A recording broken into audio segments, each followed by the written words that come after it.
Buenas tardes, nosotros somos el equipo 1 y vamos a exponerle en este video un tema denominado el estudio de casos como técnica didáctica. El equipo 1 está conformado por Fátima de la Luz Ríos, Norma Angélica Fernández Fernández y un servidor, Marco Tulio Castillo Jacome. En la repartición de los temas a exponer en este video, yo les hablaré acerca de lo que es como una introducción a nuestro tema y una conceptualización básica de estos. Mi compañera Fátima les hablará acerca de lo que es como una clasificación de los tipos de casos, así como una descripción de la organización. Y finalmente mi compañera Norma nos dirá acerca de los impedimentos que se pueden tener al llevar a cabo este trabajo los aprendizajes que fomenta este estudio, así como unos ejemplos que nos ayudarán a entender un poco más acerca de este proceso. Bueno, primeramente vamos a empezar con el tema de la introducción. En este caso, sabemos que el estudio de casos es como una oportunidad de aprendizaje en la que diversas personas se pueden relacionar y pueden trabajar en conjunto, dándose así una retroalimentación muy variada, ya que los participantes están tan activamente, valga la redundancia, participando en lo que es la reflexión y en lo que es la discusión de Además, este estudio de casos, nos ayuda a desarrollar habilidades como el pensamiento crítico, el análisis, la síntesis, evaluación de la información, entre otros. El concepto de estudio de casos hace referencia a un conjunto de problemáticas, cuestiones que generalmente se toman o se presentan en la vida real y pues están diseñadas precisamente para hacer análisis con el objetivo de obtener soluciones ante estos. En efecto, el propósito es generar soluciones y esto se obtiene por medio del análisis y la reflexión.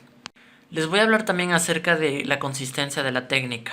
Esta técnica consiste generalmente en un estado de diagnóstico de problemas y una especie de toma de decisiones para poder resolverlos, generalmente por medio de las acciones humanas. También existen 4 acciones básicas que nos pueden ayudar a entender esta consistencia. La primera es el análisis de un problema. El segundo es determinar un método de análisis. El tercero es agilizar el proceso de proposición de alternativas. Y finalmente tenemos lo que es la toma de decisiones. Finalmente les hablaré acerca de lo que es algunos requisitos para poder llevar a cabo la elaboración de un estudio de casos. En uno de ellos tenemos lo que es el correcto manejo de la redacción, ya que el autor de este estudio debe de tener mucho cuidado como elementos como la ambigüedad o lo que es la verosimilitud. También debemos tener en cuenta que el redactor debe de hacer una prueba que le permitirá conocer si su estudio de casos está llevándose bien. También debemos de disponer de numerosas fuentes de información. Debemos también tener en cuenta el carácter que ejerce nuestro tema, si es polémico o no. Y debemos de formular cuestiones que nos permitan concretar el contexto. Bueno, eso es todo por mi parte. Ahora pasará a presentarnos mi compañera Fátima con los tipos de casos. Yo voy a presentar los tipos de casos. Empezaré con el caso de valores. Este solicita un juicio de responsabilidades de las personas.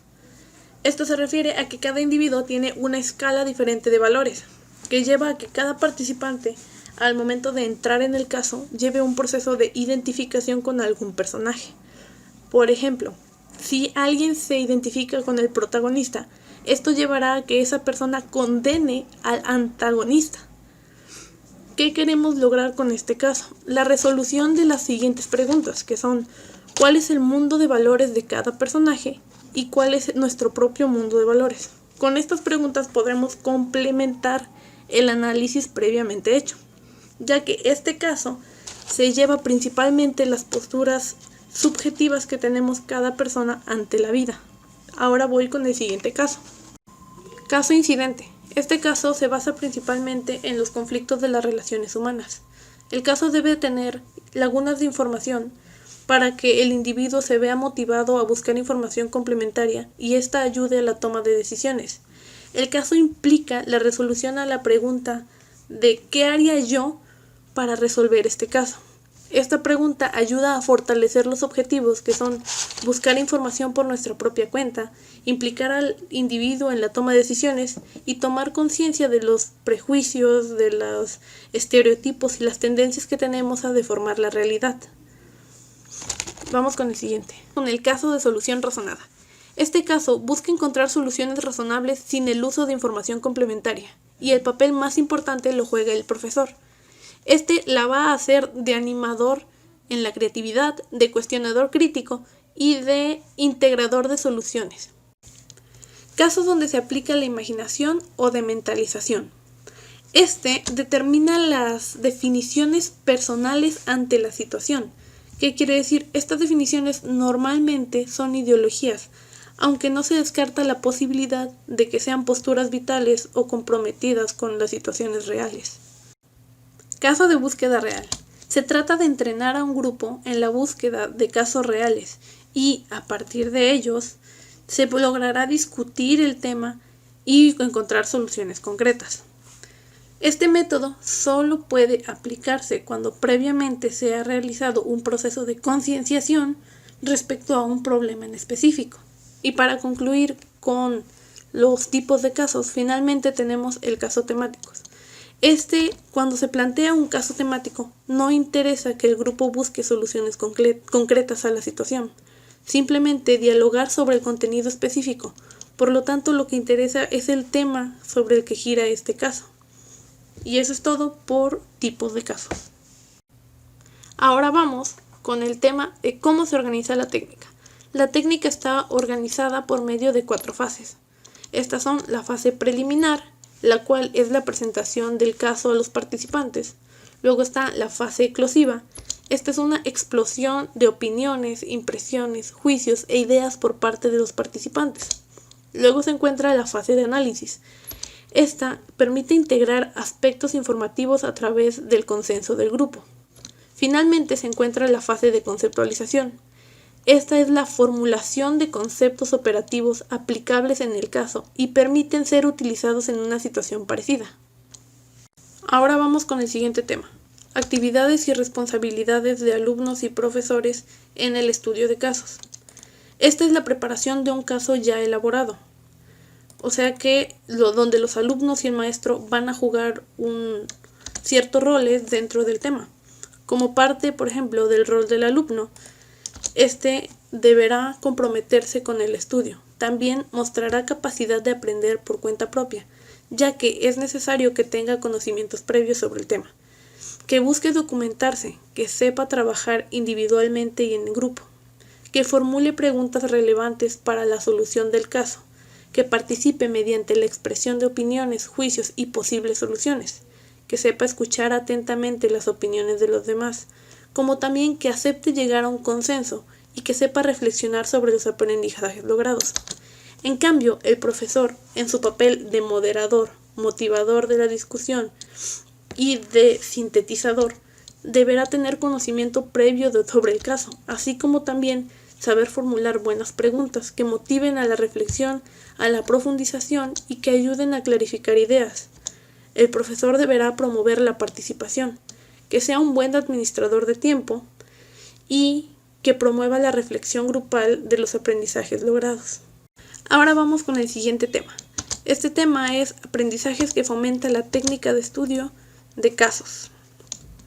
A través del uso de esta técnica, los estudiantes pueden desarrollar las siguientes habilidades, como son habilidades cognitivas como pensamiento crítico, análisis, síntesis o evaluación, aprendizaje de conceptos y aplicación de aquellos aprendidos previamente, la habilidad de trabajar en equipo, así como la actitud de cooperación, el intercambio y el respeto ante las opiniones de los demás, así como también el acercamiento a la realidad, la comprensión de fenómenos y hechos familiares, como las necesidades de entornos y sensibilizarse ante la diversidad de contextos, el desbloqueo de actitudes inseguras o temerosas, escucha comprensiva, el entrenamiento dinámico de la autoexpresión, la comunicación, la aceptación, la reflexión y la integración, así como también motivación por el aprendizaje, procesos de toma de decisiones y finalmente entender el concepto de nosotros y no solo guiarse por yo. Esto es todo por mi parte, ahora mi compañera Norma les dará la continuación. Gracias. Ahora bien, yo voy a explicarles cómo es que debe de ser la evaluación en este tipo de técnica. En este tipo de técnica, el maestro no tiene la función de decirle al estudiante si va en lo correcto o en lo incorrecto. La función principal del profesor es ayudar a que el estudiante pueda identificar y desarrollar el contexto basado en sus prácticas a partir de teorías o modelos. Todo esto permite que el estudiante pueda hacer utilización de su reflexión crítica. Para evitar riesgos y maximizar los beneficios, Adolfo López menciona ciertos puntos que hay que cumplir. Uno de ellos son que el alumno debe de tener en claro cuál es su objetivo, cuáles son sus posibles logros o sus posibles limitaciones. También se debe de tener en claro que este método no solo va enfocado en una sola materia, sino que sea aplicable en varias, como lo es sociología, cultura, religión, etc. Para que esta evaluación sea más correcta, es necesario que haya profesores con ciertas experiencias, además de que ya deben de tener los alumnos conocimientos acerca de esto. Para sus aprendizajes, para que sean evaluados todos estos aprendizajes, los alumnos deben de tener conocimiento de qué es lo que se va a evaluar. Para ello el profesor les dirá si se va a evaluar actividades como mapas, participaciones, en fin, más puntos que pues los profesores evalúan. Y para que todo esto se vaya quedando registrado en un formato, el profesor debe de crear pues algo para que sea más concreta su información y pueda ir registrando todo el avance logrado por los estudiantes. Ahora, a pesar de seguir cada uno de los puntos para evitar ciertos riesgos o errores, es algo inevitable que se presenten dificultades o barreras que impidan poner en práctica este tipo de técnicas. Para muchas personas esta técnica es algo compleja o difícil de realizar. De cierta forma lo es, ya que los maestros necesitan una cierta experiencia para poder poner en práctica esto. Mas, sin embargo, sus resultados, es decir, sus ventajas educativas son muy verificables. Este método no se trata simplemente de una instrucción o capacitación. Este método lo que busca es una formación más profunda, es decir, ir más allá para después generar actitudes favorables que permitan tomar una buena decisión, una correcta decisión. Más sin embargo, pues a pesar de todo esto, se llega a caer en dificultades. Algunas dificultades son que al tratarse de un caso con final abierto es más difícil de conseguir respuestas correctas o concretas. Al no tratarse de una estrategia tradicional, es complicado transmitir a los padres y a la comunidad acerca de qué es lo que están aprendiendo los alumnos. También se llega a tener la dificultad de que suelen ser grupos numerosos, lo que hace que se pierda el control de los jóvenes. También otra dificultad es que en los más jóvenes luego no se llegan a centralizar bien y suelen perder su punto, su objetivo de este estudio de casos.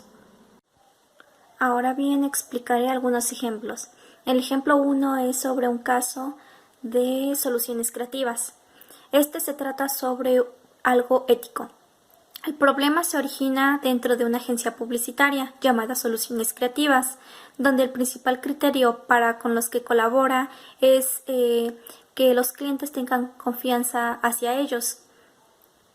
Posteriormente aparece una empresa llamada Productos Lácteos, donde se quiere lanzar un nuevo producto sobre leche de soya. Para ello, esta empresa contrata a la agencia publicitaria. Mas, sin embargo, cuando la agencia publicitaria hace su revisión, los resultados no son favorables. Así que la empresa de productos lácteos le dice a esta agencia que por favor mantenga los resultados guardados, que no los publique. La descripción del proceso es que los alumnos tienen que ver las características y las responsabilidades que tiene cada personaje en este caso. Posteriormente, se les pide a los alumnos que contesten una secuencia de preguntas para poder tener más en claro cuáles son las responsabilidades y actitudes de cada personaje. Los aprendizajes que se obtienen de esto es el trabajo en equipo, que los alumnos sepan sintetizar, analizar y evaluar, así como tener presentes algunos valores como son, en este caso, la responsabilidad y la honestidad. Así concluye nuestra presentación del tema. Gracias por su atención.